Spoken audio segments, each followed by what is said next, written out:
Dowels are one of my favorite fasteners. I use them in place of screws and nails a lot of time because you can organize your joinery so that a simple dowel will be all the mechanical fastener you need. In fact, they've been using dowels in that manner longer than they've been using screws and nails.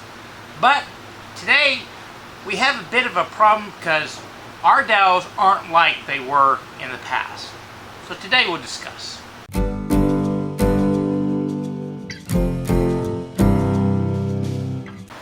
The problem we have is grain direction.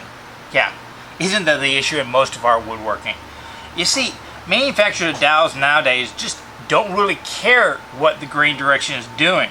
So when you go shopping for dowels, you know, only about 1 in maybe 5 or 10 is any good, especially for joinery. Now, for joinery, I don't really care if it's wobbly or warpy or anything like that. What I'm looking for is grain that runs straight. And notice this grain is kind of going at an angle. So this particular one was just the best one I could find at the time. This one right here, the grain kind of runs all the way down, coming over there. This is a pretty good one too, where the grain is pretty straight all the way down. Ideally, you would have the grain running from one end to the other as you go around. But once again, that is extremely rare. But it's only that kind of dowel that's going to have any real strength. Because if the angle is coming off this way, the wood's going to split along the grain path and it's just going to break in half. The other thing is, they say these are oak and it's obviously an open pore species, but it sure isn't red oak. It's not white oak because those are closed pore. So I don't really know what kind of oak it is. And the thing about dowels is you want them to be harder and stronger than the wood they're going into. That's why oak dowels have always been very popular. Strong as an oak, as they say. It'll really cinch up joinery when you use them properly. But the idea of getting a long dowel just like this so that we could chop them up to making pegs for our joinery, you know, I don't think that would have been in anybody's dreams way back in the day. Mainly dowels were just made from scrap, and they didn't really have to be round back in the day. They would just find a board and they'd split it. Now back in the day when they did this, they would generally do it with green wood, because green wood just splits a lot easier. And if you're just making a peg, well, you could spend, you know, your lunch period, make a few hundred of them, throw them up underneath your bench, but in a few weeks they'd be dry, ready for use. You want them drier than the wood you're pegging into. But splitting it guarantees that you are now getting very straight grain going down. And I split out, I got lucky with this one. It came out to a pretty good square. And now all you gotta do is round it off. But that wasn't always necessary. I do know a lot of joiners that they would slice it off like this in little pegs that they could do. They'd take their chisel, they'd round it off, but they'd leave one end square. That way when they drove it in, that square would kind of lock it so it couldn't twist and it'd be a lot harder to move back out. But I generally use my dowels for a specific size of drill bit.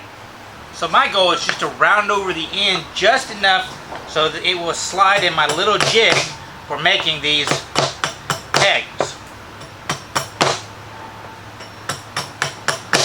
Yeah, there's no reason you can't use an axe at the workbench.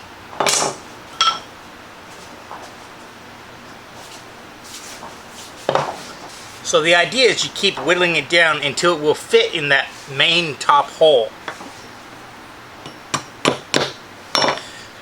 Once it does, you can just pound it through. And this is a very classic way of making perfectly sized dowels. It's a dowel plate. And basically you take a softened piece of steel, use whatever drill bit sizes that you are typically going to use, drill holes in it, then re-harden it. But don't anneal it so it doesn't soften up. That way these will stay consistently and you can pound the pegs through and they will scrape their way to the size you want. Now for this example, I don't need this full-size peg, so I'll just kind of cut it down real quickly. Miter boxes sure are handy in this kind of situation. From there, it's just a matter of finding which hole you want to start out in, and pounding it down. Because the grain's straight, it'll split straight.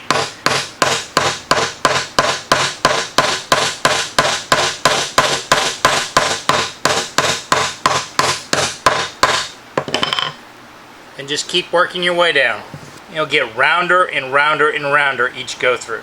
You will need to sharpen the point to get it into the next hole.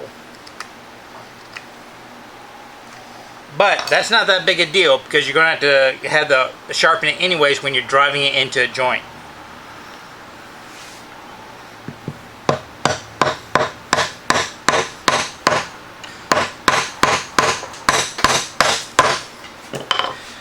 What's good is you end up with a dowel that's sized for your hole, and it'll joint.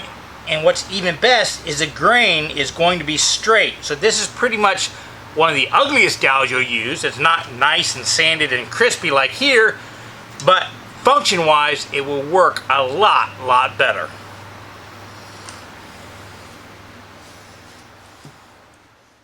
For today's bonus, I want to talk about one of the best filing technique videos I've come across in a long time. Yeah, filing techniques.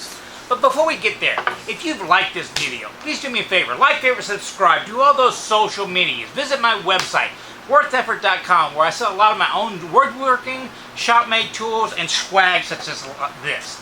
All those sales will do help me out subsidizing this woodworking channel. Clickspring is a clock-making website. And he does, I mean, imagine making clocks out of solid brass. The fine detail, fine skills you would need to do that one. He just published out a kind of a new direction he's going on in his channel in a technique style video where he's talking about how to use files. I found it fascinating because a lot of that information transfers to woodworking. You know, shear cuts on the lathe, angling your plane as you're going through wood. All that kind of stuff can translate into how you use files. And he did just a wonderful job of explaining it.